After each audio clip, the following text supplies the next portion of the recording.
নমস্কার বন্ধুরা, Bengali blogger Joyita চ্যানেলে আপনাদের সবাইকে স্বাগত। আমাদের আজকের রেসিপি হাঁসের ডিমের ডালনা। এটি ঝটপট খুব ইজিলি বাড়িতে বানিয়ে ফেলা যায়। আর হাঁসের ডিম খেতে আমরা সবাই খুবই ভালোবাসি। গরম ভাতের সঙ্গেও এটা দারুণ লাগে খেতে, বা লুচি পরোটার সাথেও খেতে ভালোই লাগে। তো চলুন দেখে নিই এই হাঁসের ডিমের ডালনা বানাতে আমাদের কি কি উপকরণ লাগছে।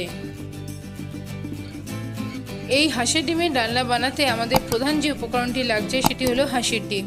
হাঁসের ডিমগুলোকে ভালো করে ধুয়ে নিয়ে সেদ্ধ করে খোসা ছাড়িয়ে নিয়েছি। আর আলু ভালো করে ধুয়ে ডুমো ডুমো করে কেটে আমরা 50% মতো সেদ্ধ করে নিয়েছি। এছাড়াও লাগছে পেঁয়াজ কুচি, রসুন, গোটা জিরে, আদা, কাঁচা লঙ্কা, তেজপাতা, শুকনো লঙ্কা, আর আমরা ব্যবহার করব পরিমাণ মতো নুন, চিনি, হলুদ, কাশ্মীরি মির্চ আর টমেটো। এছাড়াও আমাদের লাগছে গোটা গরম মশলা।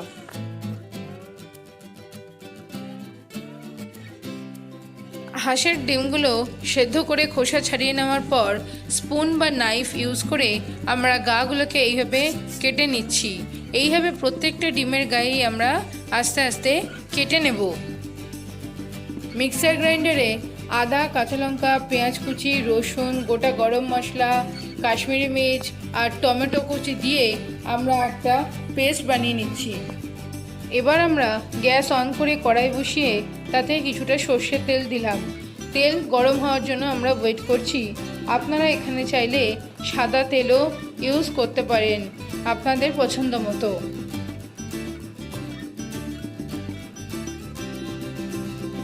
তেল গরম হয়ে গেছে। এবার আমরা এর মধ্যে সামান্য পরিমাণে নুন আর সামান্য পরিমাণে হলুদ দিয়ে আগে থেকে সেদ্ধ করে রাখা ডিমগুলো দিয়ে হালকা ভেজে নেব।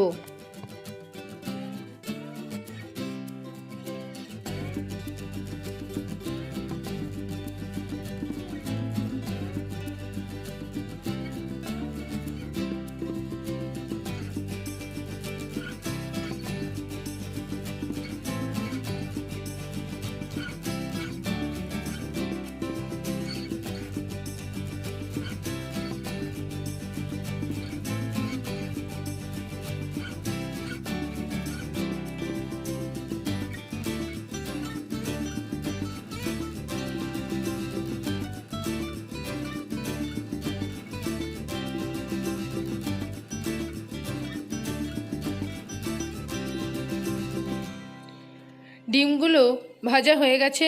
এবার আমরা একটি পাত্র নিয়ে ভাজা ডিমগুলোকে তার মধ্যে আস্তে আস্তে তুলে নিচ্ছি।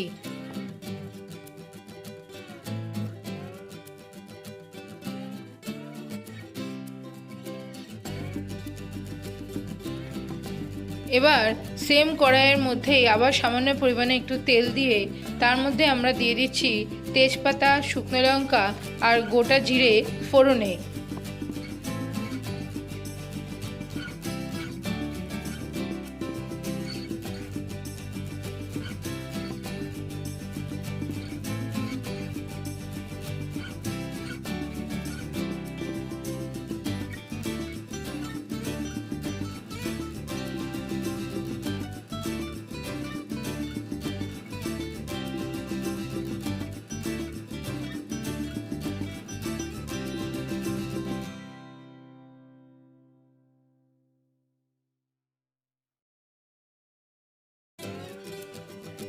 ফোড়ন কিছুটা ভাজা ভাজা হয়ে এসেছে। এবার আমরা এর মধ্যে আগে থেকে অর্ধেক সেদ্ধ করে রাখা আলুর টুকরোগুলো দিয়ে দিচ্ছি। দিয়ে বেশ কিছুক্ষণ নাড়াচাড়া করে নিচ্ছি।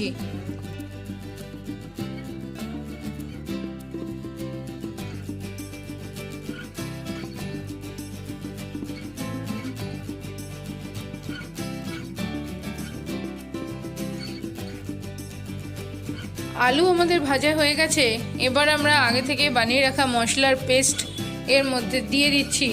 দিয়ে খুব ভালোভাবে আলুর সাথে এটা নাড়াচাড়া করে মিশিয়ে দিচ্ছি।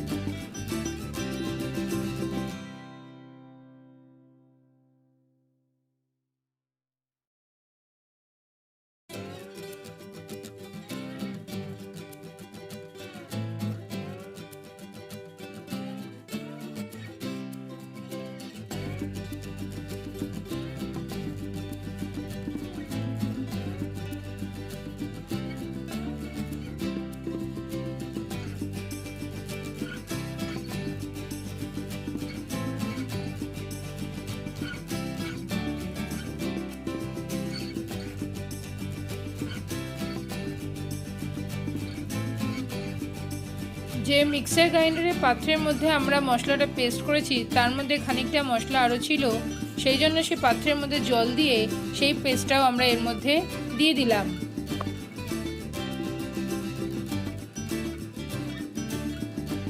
মশলাগুলো এভাবে আলুর সাথে নাড়াচাড়া করতে করতে এর মধ্যে আমরা দিয়ে দিচ্ছি পরিমাণ মতো হলুদ।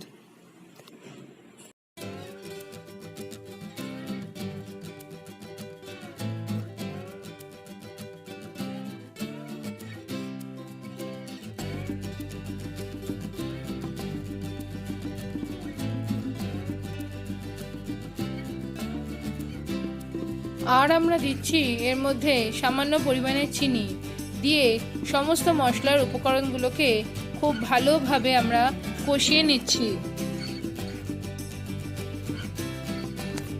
মশলাগুলো আমরা এভাবে কিছুক্ষণ কষিয়ে নেওয়ার পর এর মধ্যে সামান্য পরিমাণে একটু জল দিয়ে মশলাগুলোকে আবার একবার কষিয়ে নিচ্ছি, যাতে মশলার মধ্যে কোনো কাঁচা গন্ধ না থাকে।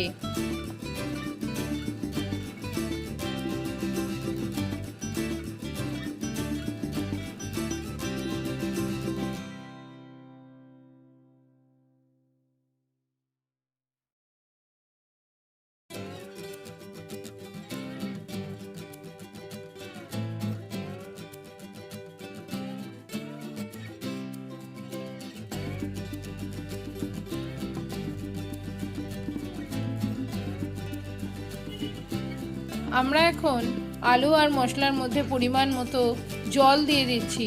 জল দিয়ে খুব ভালোভাবে আর বাকি উপকরণগুলোর সাথে নাড়াচাড়া করে মিশিয়ে দিচ্ছি, আর জলটাকে কিছুক্ষণ ফোটার জন্য টাইম দিতে হবে।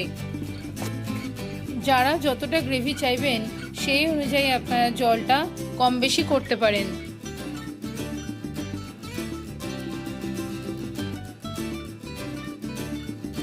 গ্রেভি আমাদের ফুটে গেছে, এবার আমরা এর মধ্যে আগে থেকে ভেজে রাখা ডিমগুলোকে দিয়ে দিচ্ছি আস্তে আস্তে, দিয়ে বাকি উপকরণগুলোর সাথে খুব হালকা হাতে একবার মিশিয়ে দিচ্ছি।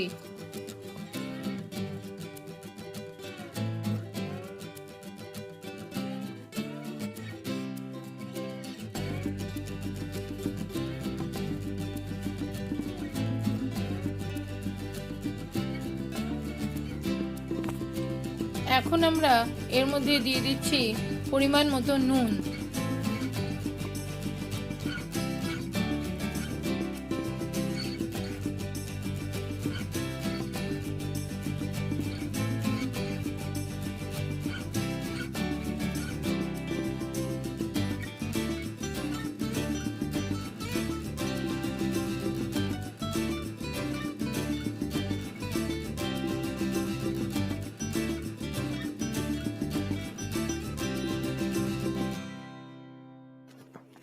আমাদের হাঁসের ডিমের ডালনা অলমোস্ট রেডি হয়ে গেছে। এবার আমরা গ্যাস অফ করে কিছুক্ষণ স্ট্যান্ডিং টাইম দিলেই পরিবেশনের জন্য একদম রেডি হয়ে যাবে হাঁসের ডিমের ডালনা। বাড়িতে আপনারা অবশ্যই আজই এটা ট্রাই করুন আর গরম ভাতের সঙ্গে পরিবেশন করুন, দারুণ লাগবে খেতে। বা লুচি পরোটার সঙ্গেও আপনারা এটা পরিবেশন করতে পারেন। রেসিপিটা কেমন লাগলো ট্রাই করে অবশ্যই কমেন্ট সেকশনে কমেন্ট করে জানাতে কিন্তু ভুলবেন না। আর রেসিপিটা যদি ভালো লেগে থাকে অবশ্যই লাইক শেয়ার করবেন আর চ্যানেলটিকে সাবস্ক্রাইব করবেন। পাশে থাকা বেল বাটনটি প্রেস করে দেবেন যাতে পরবর্তী কোনো ভিডিও নোটিফিকেশন সবার আগে আপনাদের কাছেই পৌঁছে যায়। ভালো থাকবেন, সুস্থ থাকবেন।